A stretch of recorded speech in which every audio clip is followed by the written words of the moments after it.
എല്ലാവർക്കും news first മലയാളത്തിന്റെ പുതിയ വീഡിയോയിലേക്ക് സ്വാഗതം. IPLൽ ഇന്ന് നടന്ന ത്രില്ലർ പോരാട്ടത്തിൽ ചെന്നൈയെ മലർത്തിയടിച്ച് ഡൽഹി മികച്ച വിജയമാണ് സ്വന്തമാക്കിയത്. ഇന്നത്തെ മത്സരം ഡൽഹി ജയിച്ചതോടെ IPL പോയിന്റ് ടേബിൾ അടിമുടി മാറിയിരിക്കുകയാണ്. ഇതുവരെ തോൽവി എന്തെന്നറിയാത്ത ചെന്നൈക്ക് ഡൽഹിക്ക് മുന്നിൽ ഇന്ന് അടിപതറി. ഇന്ന് ചെന്നൈ തോറ്റപ്പോൾ മുംബൈ, RCB, രാജസ്ഥാൻ എന്നീ ടീമുകൾക്ക് സന്തോഷവാർത്തയാണ് പുറത്തുവന്നിരിക്കുന്നത്. അപ്പോൾ ഇത്തവണ ആരൊക്കെയാകും പ്ലേ ഓഫിൽ കടക്കുക, അതുപോലെ IPL latest point table analysis എന്നിവയാണ് ഇന്നത്തെ വീഡിയോയിൽ നമ്മൾ നോക്കാൻ പോകുന്നത്.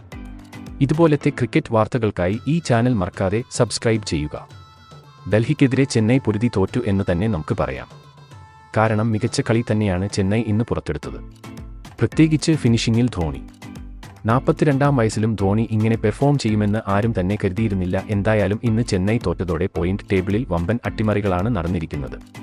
ഇന്നത്തെ മത്സരം തോറ്റ ചെന്നൈ 1-ാം സ്ഥാനത്ത് നിന്നും 2-ാം സ്ഥാനത്തേക്ക് പിന്തള്ളപ്പെട്ടു.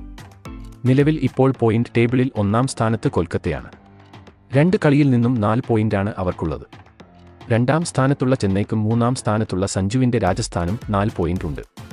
പക്ഷേ റൺറേറ്റിന്റെ ബേസിലാണ് കൊൽക്കത്ത ഇപ്പോൾ 1-ാം സ്ഥാനത്ത് നിലകൊള്ളുന്നത്. ഇന്ന് ചെന്നൈ തോറ്റതോടെ ലോട്ടറി അടിച്ചത് സഞ്ജുവിനാണ്.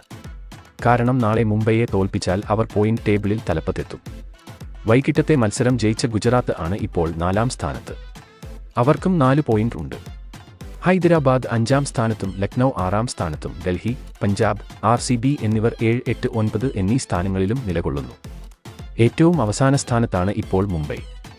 മുംബൈക്ക് മാത്രമാണ് ഇതുവരെ പോയിന്റ് ഒന്നും നേടാൻ സാധിക്കാത്തത്. നിലവിലെ ഇപ്പോഴത്തെ ഫോം പരിശോധിച്ചാൽ രാജസ്ഥാൻ, ചെന്നൈ, ഹൈദരാബാദ്, കൊൽക്കത്ത എന്നിവർ ഇത്തവണ പ്ലേ ഓഫിലേക്ക് കടക്കാനാണ് സാധ്യത.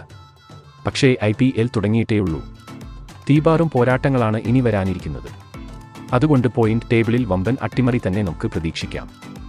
അപ്പോൾ ഇന്നത്തെ ചെന്നൈയുടെ കളിയെ പറ്റിയുള്ള നിങ്ങളുടെ അഭിപ്രായം താഴെ കമന്റ് ചെയ്യുക. അതുപോലെ കൂടുതൽ ക്രിക്കറ്റ് വാർത്തകൾക്കായി ഈ ചാനൽ മറക്കാതെ സബ്സ്ക്രൈബ് ചെയ്യുക.